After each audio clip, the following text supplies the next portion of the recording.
Ito na lang, mas okay pa 'to, wag na yung kay Kapman, ito na lang, bamaki na tayo, tungkol sa Para sa impeachment. masarap na pahinga, mag-new lava cake strawberry cheesecake na Bilisan by natin. Lemon Square. Bilisan natin 'to. Lang, grabe naman yung hiharang ni Sir Bad, oh. Wait lang. Okay. Bilisan natin. Mabilis na. In the Senate is crumbling down. Okay. Unti-unti na po nalalagasan yung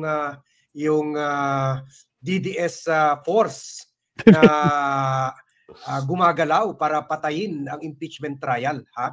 Really? It looks like kahit may supermajority pa rin si Cheese Escudero na to push for his retention as Senate President, hawak pa rin niya ang majority. But not all of those who pledged to support Cheese and to join the majority coalition are of the opinion na dapat patayin ang impeachment. Earlier, we reported how Senator Raffy Tulfo said that he too, although he already pledged to support Cheese Escudero and to join the majority coalition, but he too will oppose any move to kill the impeachment trial, and that he wants the trial to proceed so that Vice President Sara Duterte will be given her chance to explain her side, especially to face up with the accusations against her as contained in the articles of impeachment referred to the Senate by the House or filed by the 250 congressmen, more than 250 congressmen of the House of Representatives. And maybe, just maybe, it follows that his brother,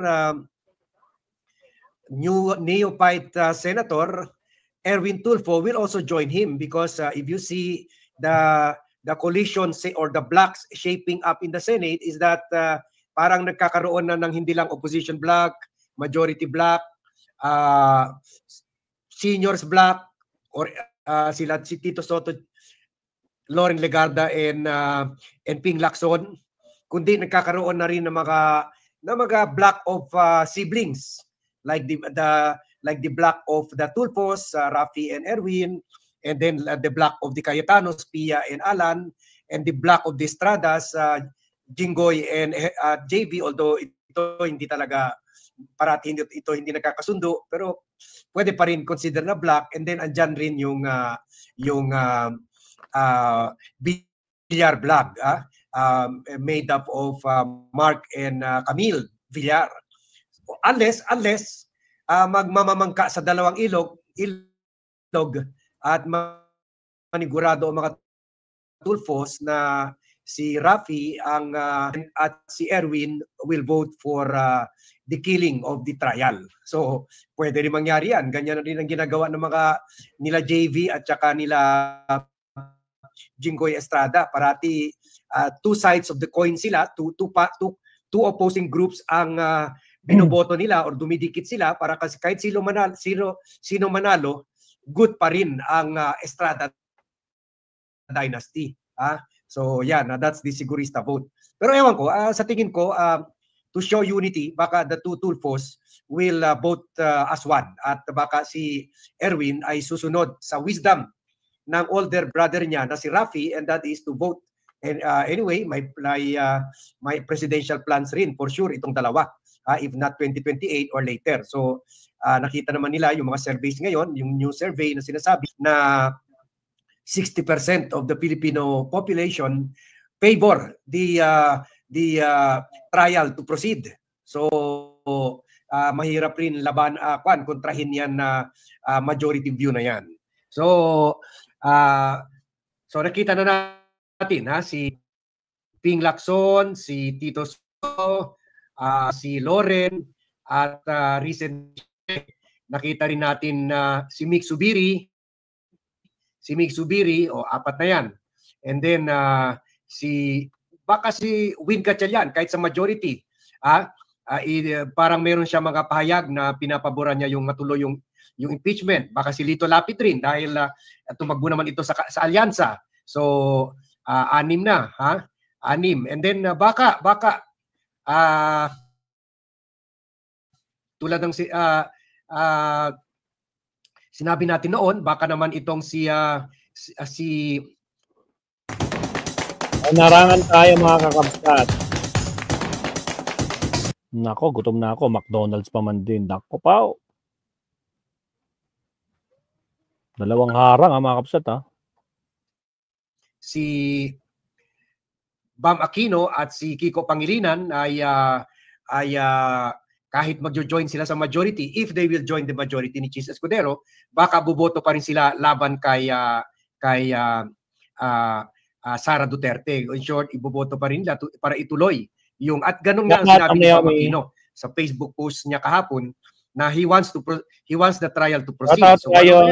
So magjo-join pa sa kanila, of course, the lone opposition na si Risa Ontiveros. So isa na lang madagdag diyan, ma-discarril na yung majority vote ng mga Duterte senator. So tingnan natin kasi pwede rin si Lito Lapid sasali sa kanila. Sino pa ba? So si Joel Villanueva, minsan malaro ito si Joel Villanueva. O baka gagawin rin ng ganito yung mga Cayetano, yung isa kay President Marcos, yung isa kay Sara. Baka ganun rin gagawin yung mga ehersito. Although mga Villar, solid Duterte talaga yan. So baka ganyan rin gagawin ni Jinggoy at saka ni JB. Kahit si Jinggoy solid kay Cheese, pero baka sa boto ng or ito si JB kahit nandun sa majority, pero sa boto whether to kill the impeachment, baka boboto ito to proceed with the impeachment. So madiskaril na yung majority vote ni Chis Escudero. Kumbaga, meron nga siya numero to retain his post, to remain as president, pero baka hindi ganito ang numero, hindi susunod sa kanya pagdating sa boto whether to kill or to proceed with the trial. So yan, dahil nga dito sa bagong development kung saan after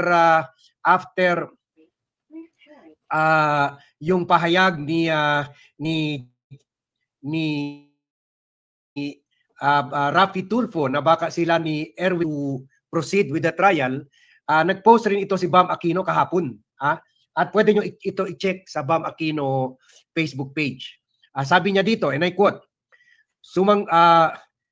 pinost niya ito. Pinost niya, tingnan niyo yan sa Bam Aquino page, pinost niya yung meeting niya presumably with the lawyers, with his lawyers. At sabi niya, ito ang text niya. Sumangguni sa ilang kaibigang abogado at eksperto upang kumonsulta at paghandaan ang nalalapit na impeachment trial at ang responsibilidad bilang Senator Judge. Bubusisiin mabuti ang mga ebidensya ipepresenta. Magiging mapanuri at bukas ang mata at isip sa proseso. Sundin ang konstitusyon. Tuloy ang trial sa August 4. So tuloy ang trial. August 4 talaga. Hindi sinabi tuloy ang deliberasyon ukol sa resolusyon ni Bato or ukol sa defense motion na dapat hindi na ituloy ang trial dahil walang jurisdiction at na-violate yung multiple filing of impeachment. Ganon. So sabi niya, tuloy ang trial sa August 4. So dating nito sa akin, he favors the trial. At gusto niya marinig. Sabi nga niya, bubusisiing mabuti ang mga ebidensya ipepresenta. So hindi naman pwede ipresenta ang ebidensya kung doon pa lang, bago pa lang nasimulan yung trial ay papatay na. Tulad ng gustong mangyari nila Bato de la Rosa. Magiging mapanuri at bukas ang mata at isip sa proseso. In fact, dito sa interview ni Joel Villanueva, parang ganun rin ang kanya Ang sinasabi niya ngayon na gusto rin niya pakinggan yung mga ebidensya. Dito rin inanunsyo niya na sa press con niya, sa kaibigan ko rin na si Marichu Villanueva, dati rin Malacanang reporter yan, ngayon editor na sa Philippine Star. Sa press con ni Marichu Villanueva, "Hi Ichu, kumusta Ichu? Miss you." Kasama kami yan sa mga foreign trips ni President Duterte at ni President Gloria Macapagal-Arroyo. Sabi ni Joel Villanueva, na-move na nila to August 4 yung impeachment, at kahit siya, mas inclined siya to want to listen or to want to see the evidence laban kay Sara Duterte. So pakinggan natin. So at least klaro yan kay Bam, na he favors the impeachment. So dumadami na actually. There's hope. Pero alam niyo naman, anything can happen pa. So pakinggan natin, and thank you ANC for this video. Huwag gamitin ito sa araw, sa gabi lamang, dahil ito ang bagay na hindi mo maaaring tanggihan. Kung nagsimulang... Banggitin ko na rin po yung mga pag-uusap na nangyayari itong mga nakaraang araw with regard to the impeachment court. Ang direction po ng ilang sa mga senator judges ay magsumpak na yung ating mga bagong senator judges, and at the same time i-convene ang impeachment court. And it looks like we are just going to wait for 1 week to organize ourselves as a Senate, yung mga committees, etc., leadership, at ang House, ganun din po. And then, a week after, we can convene the impeachment court and have the defense and the prosecution present their cases. You are talking from the reference point of July 28, Sona Day. Not before the Sona Day. Not before, because you cannot detention because we have not organized the 20th Congress. Yeah, the House also, thank you, Tita. And the House also, wala pa rin po, hindi po na-organize. Wala pa rin po silang mga prosecutors. No? So basically, if Sona is 28, so you're looking at the week after August 4. Yeah. And we're looking at August 4 to convene. Since you talaga mga August 4. Senate and the Supreme Court were parallel asking the process that Sandali meron tayong nakitang comment kay Noel Bautista. Nagkataon nasa New Zealand siya. Hindi gaano puntahan ng mga Pinoy, pero ang ganda lugar ng New Zealand. There are places na ang ganda-ganda sa mga picture, sa Instagram, sa Santorini, Greece, pero ang pangit. Venice, hindi ako impressed kasi gusto ko maraming puno eh. Pero may mga lugar na hindi natin gaano popular sa atin, like New Zealand, Iceland, Norway, pero ang ganda-ganda. Africa, ano pa to? Cape Town, Africa, ang ganda. So dito rin sa New Zealand, Edward Lantica, shout out. Lovely memories about New Zealand. So sabi ni Noel Bautista from New Zealand, always followed your byline in PDI. Naalala pa niya ni Noel, yung Inquirer Days ko, yung parati tayo na sa headline, ganito by Armat Nokum, exclusive. Yan, di ba? And now in YouTube, yung posisyon ni Dean pangalanan ang posisyon na ina-aspire ni Harry Roque noon. You have many fans and followers here in New Zealand. Hello po, dagdagan nyo po yung numero nyo. Babalik ako dyan kasi kami lang ni Mrs. pumunta dyan. And Australia, sa Sydney and then New Zealand. Baka next time, Melbourne and then New Zealand again with my family na. One day. So sana mas dumami pa dyan yung mga subscribers natin. Yan, thank you and best regards to your family, Noel Bautista. Pero sabi mo sa yung narration, June 9, you stood at the plenary to refer the quote-unquote verified complaint to the Committee of Rules of Justice.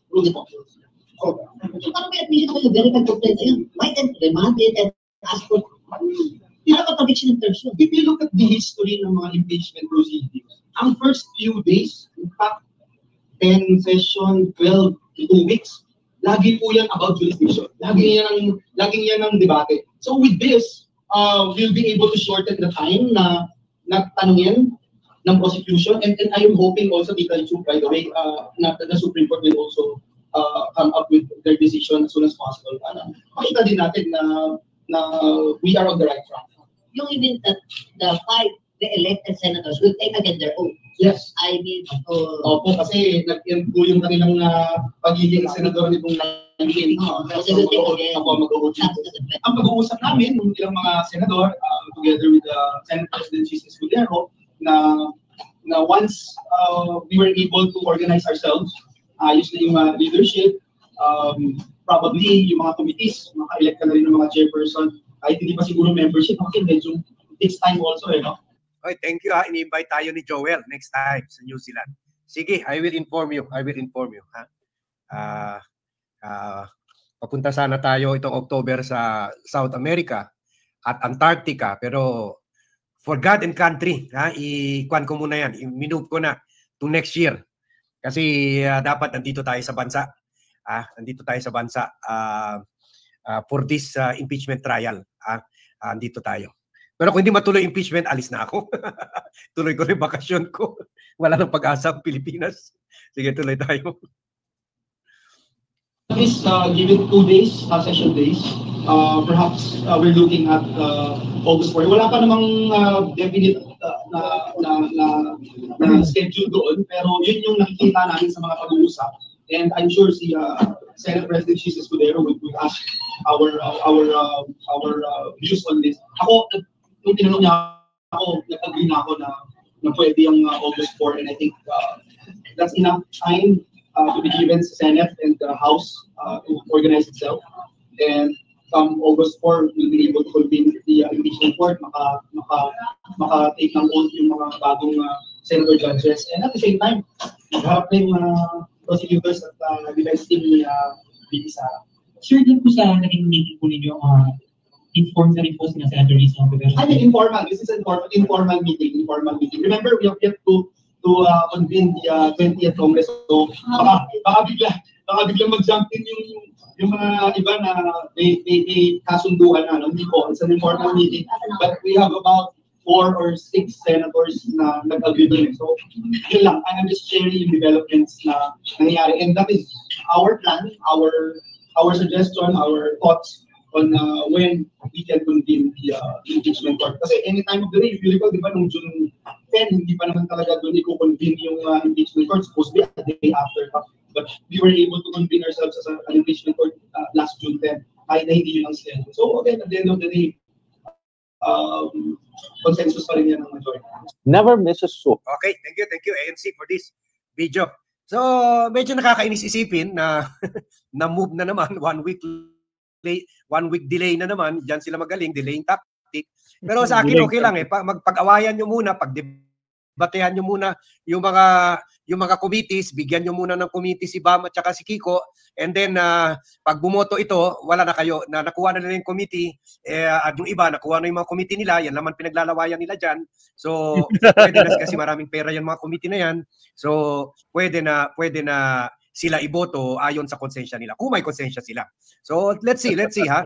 So, finally may definite date na, August 4. Tingnan natin. Baka the senators will still surprise us. At kahit hindi automatic yung nag-join sa majority ni Cheese, na sinabi niya 13 to 15 daw, kung kasama si Bam at saka si Kiko. Kung hindi pa natin masabi yan, wala pa rin sinasabi si Bam, although si Kiko parang sinabi na committed siya to work for the people, and hindi daw siya hindi siya makagalaw kung wala siyang komite. So baka decided na rin siya to join the majority, at hindi pa niya sinabi yung view niya ukol sa impeachment.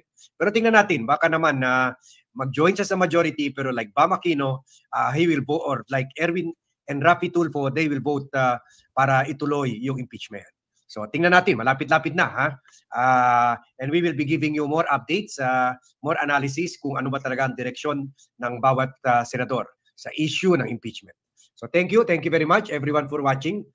Before we end, I would just like to thank yung mga una-una. Sila Daisy Cabanding, si Eliseo Cobito Jr., si Vicky De La Paz. Thank you Sir Bad. Thank you no. Talagang nanggigigil mga kakabsat, agoy. Pero sige, pagbigyan natin mabsat no, itong side nila Bam na yung pag-join nga nila diyan sa majority merong kan diyan. Pinag-usapan na sila kung ano man yung pinag-usapan nila diyan. Okay, shout out Madam Maxi, Madam tuloy. Sir Maxi, may kalab shout out sa mga nandyan po no. Medyo hindi ko alam bakit konti lang tayo nanonood, hindi man lang tayo umabot ng 50 mabsat, pero okay lang, walang problema. So, siguro baka walang kuryente yung mga ibang mabsat, no? Kasi nga binabagyo, guys. Hanggang ngayon umuulan pa rin. Kanina pa non-stop yung ulan. So, anong update doon sa ating bagyo ngayon? Nako po, mga kabsat, DOST. Asan na siya? Silipin nga natin ang nangyari sa bansa. Naku po, ano to ba thread? Naka